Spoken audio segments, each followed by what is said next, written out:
Internet, welcome back to Gluten Gone Wild. My name remains Luce, and today we're talking about sourdough pretzels. We're going to look at a pretzel recipe I really love that uses instant yeast and see how to make it with sourdough instead.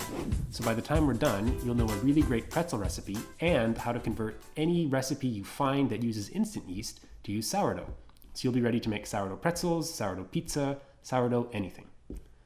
The book this recipe comes from is called Pretzel Making at Home, written by a woman named Andrea Slonaker, and it's great. We're going to do the traditional soft pretzel recipe from the book. There's a link to that in the description of this video. Slonaker's first tip for making great pretzels, weirdly, is that it goes way better if you have a beard. Here goes.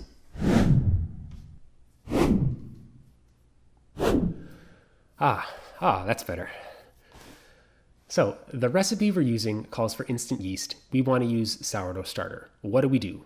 It's time to modify. Kids would say hack, but I don't want to do that. It's time to modify the recipe we're using. We start by looking at how much instant yeast and how much flour is in this recipe, 7 grams and 420 grams respectively. If we're feeling particularly diligent, we look at a couple other pretzel recipes that use instant yeast to see their ratio as well. Then we look at bread recipes that use instant yeast and see how much yeast to flour they've got. Pretty soon we discover that bread recipes have about twice as much yeast to flour as pretzel recipes do, if you follow me. Finally, we think about sourdough bread, or I think about the sourdough bread that I make. I use 100 grams of ripe leaven for 500 grams of flour when I'm making a loaf. So I think, okay, if I was going to change that into a pretzel recipe, I would use about half as much leaven. I'd use 50 grams for 500 grams of flour. This pretzel recipe we're doing calls for 420 grams of flour, so we're going to use 42 grams of ripe leaven here. Now, at this point, you might be asking yourself, why on earth would I want to go to this trouble? Why don't I just look up a sourdough pretzel recipe? And there's two reasons for thinking through this kind of thing. First, it's empowering. There are a lot of really great recipes in the world that call for instant yeast, and if you're a sourdough enthusiast and you never learn how to make this conversion, you're just shutting the door on all of them. Second, it's fun. When you change a recipe to suit your needs, you get a special sense of satisfaction from eating it. In my opinion, it makes the food taste better. So let's get mixing.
We come now to the most perilous part of our quest, my friends. We are handling lye. Lye, or sodium hydroxide, is a very strong base. So strong, in fact, that it's caustic. It has lots of industrial applications and lots of uses in the world of food, like making pretzels.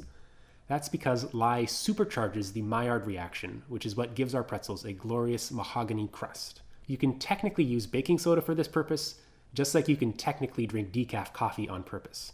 There is no substitute for using lye when you're making pretzels, which is why it's worth the hassle to obtain it and handle it safely.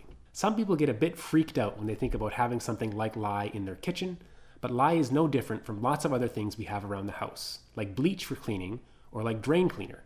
In fact, drain cleaner is mostly made of lye as well, but you should not use drain cleaner when you're making pretzels. That's because drain cleaner is not food grade lye, and you want to have food grade stuff when you're making food. So where can we get our hands on food grade lye? Unfortunately, this is a bit of a hassle. Grocery stores don't carry it. Pharmacists do, but in my experience, they charge an arm and a leg for it. I've had the best luck at specialty stores selling ingredients for homemade soap and at various online retailers. Wherever you get your lye, you should make sure you're getting the food grade stuff. As for storing it, lye should be kept in an airtight, tightly sealed container with lots of labels out of the reach of children. You never want to handle it with bare skin, and when you're working with it, you should make sure the area is well ventilated. Getting lye in your eye is no fun, so when you're working with your lye bath, you should wear gloves and goggles. How do we actually get the lye on our pretzels? Not by sprinkling it on like salt. We prepare a lye bath, and then we dip the pretzels in it, so we have a thin solution of lye on the outside of our pretzel when it goes into the oven, which then bakes off and leaves us with great and perfectly edible, delicious crust.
And we're finished.